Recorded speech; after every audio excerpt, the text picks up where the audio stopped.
Jacques Lacan, né le 13 avril 1901, mort le 9 septembre 1981.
Good afternoon. In Louvain, Belgium, the psychoanalyst Jacques Lacan makes a big entrance, stage left, bathing on the silky awareness of a legacy already built. He meets an adoring crowd, knowing well that he has crossed the second death, the one that you can set your eyes still on once death has occurred. The intellectual heritage that will outlive him emphasizes the radicalism of the Freudian unconscious. A, the human subject is determined by an already alienated discourse that often renders her impotent to meet up anew with her own desire. B, trapped in his narcissistic ego, the human animal identifies with an image that is outside himself and to which he devotes adoration and hostility. And C, she carries a body charged with libido, a psychical energy of sexual nature that asserts life, eros, but also death, thanatos. Lacan's aim? To demonstrate that regarding ethics, Freud has what it takes to measure up to an era like ours. He desires to subvert, theoretically and practically, the alienation of the individual's conscious reason. He aims at dismantling the fiction of the ego and to challenge our willing submission to its built-in oppression.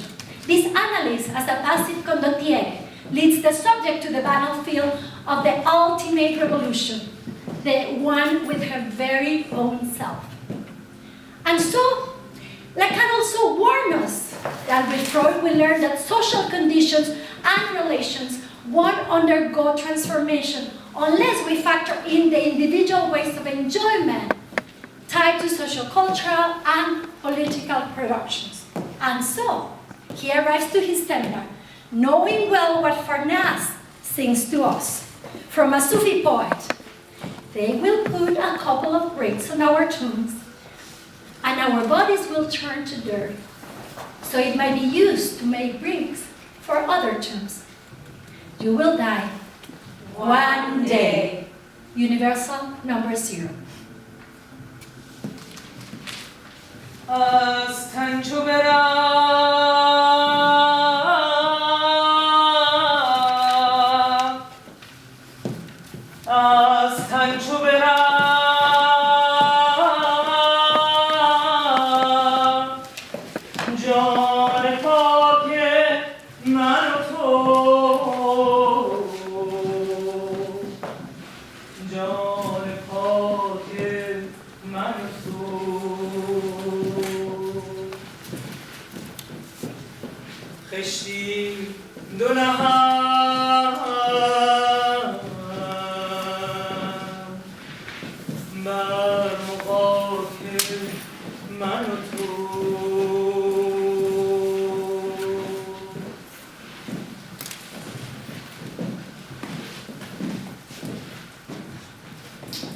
Meanwhile, the situationist Anatole Atlas drifts around and his heart is beating, waiting the moment in which he will act an ephemeral, rapturous rupture to save the day from its insistent boredom.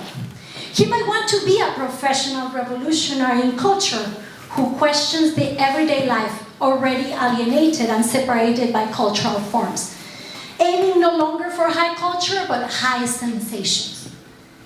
He is advocating to let freedom and play reign, to create a collective environment that assemble differently the quality of a moment, to shape those assumptions that enslave us. Both psychoanalysis and the SI are radically critical of contemporary subjectivities, which they see as being captured by the imaginary. A young utopian meets an old skeptic bourgeois lecturing, an activist against an intellectual. Independently of what they might have represented to each other, both want to shape the establishment by means of an act. But is dialogue possible? I invite you to think of this misencounter, however uneven, brief, and insignificant in its consequences, as the epitome of social interactions in which aggressiveness prevails. The situationist, the board commands, should overcome timidity. So AA dares while his heart is beating. You are alive for now. Universal number 1. Katalina, güera linda, venga.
Let's see how the situation evolves.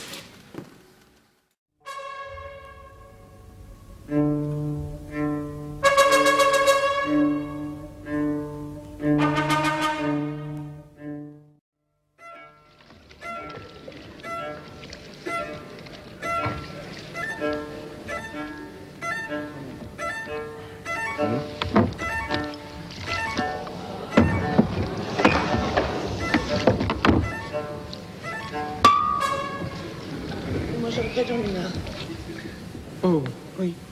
Vous allez me brutaliser, mais je m'exprime à ma façon, comme ce monsieur. Est-ce que vous me comprenez? Oui, je comprends. The situationist claims that the audience will once become the future managers of the system and demands if all the people here now were to join together and freely and authentically wanted to communicate, it'd be on a different basis, on a different perspective. Lacan, amused, listens patiently until he warmly asks AA to sit peacefully so he can respond to him. Lacan then asks his incendiary question, what did you want to do?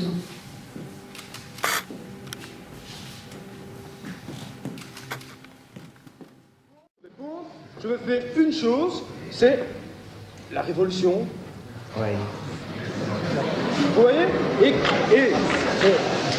Il est clair que au moment où nous en sommes pour le moment, une de nos cibles préférées seront ces moments précis où des gens comme vous sont en train de venir, au fond, apporter à tous ces gens qui sont là la justification de leur misère quotidienne. Au fond, hein, c'est ça que vous faites, vous, hein? Ah, pas du tout. Ouais.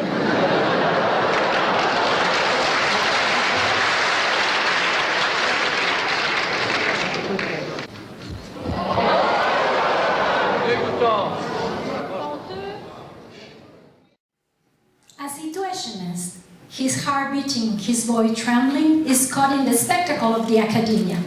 Can we overcome narcissisms to pursue dialogue? However impossible to act in solidarity with others for a possible better world? Could we address conflict without denying aggressivity, but without killing the other in an imaginary, symbolic, or real way? Aporia, number 1.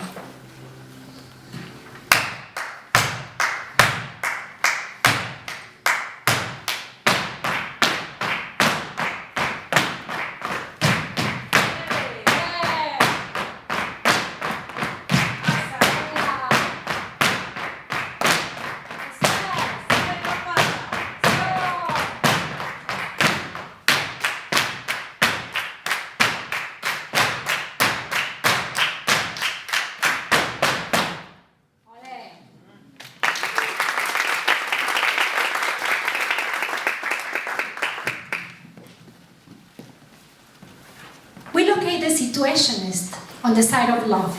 But what love? Is AA expressing eros, the armed love for a tender comrade with whom he wants to make history in a romantic revolution? Octavio Paz says that the political idea of a civilized society never realized could be a republic of friends, not one of lovers. The collective requires a sublimated eros, not in the form of the fuck, but rather of the embrace. Is AA calling for agape, brotherly love for all humanity, aspiring to Lennon's dream? Imagine all the people living life in peace. Whoa. Not sure if it was AA's reflection at the time, but according to Lefebvre, the early Situationist dreams of a classless society in a world of unitary urbanism, the land fragmented in districts in which each one decides on every detail, from acoustic environments to food, to architecture, to films. Complete automatization of productive work for a society that will be liberated from a deformed work habit. The city will have only Situationists engaged in leisure and creation. This dream, however, is furiously anti-identity and searches for a synchronic history, a lost, disappearing unity within the whole of the urban landscape, to preserve a lived singular experience in time and space. Lacan reads AA's claims as love whose supreme aspiration is the totality. An individual, he says, who fits in with everything and everyone identical to the truth he believes in, is not but the discourse of the master, with all the horrors we have seen through history. Freud emphasizes the impossibility of the altruist command, "Thou shalt love thy neighbor as thyself." We want to save the global village with the might of our good hearts. Become rad comrade, let's make the revolution. But we are unable to transform the immediate spaces of alterity we live in. We can't but render others unlike us invisible, speechless, atemporal, a weird neighbor, a Trump supporter, an obnoxious colleague. Be us, do not disrupt us. Yet, we still deny hate. If, as Lacan asserts, psychoanalysis alone recognizes the knot of imaginary servitude that love must always untie anew or severe, what type of love prevails and allows solidarities without recurring to the illusions of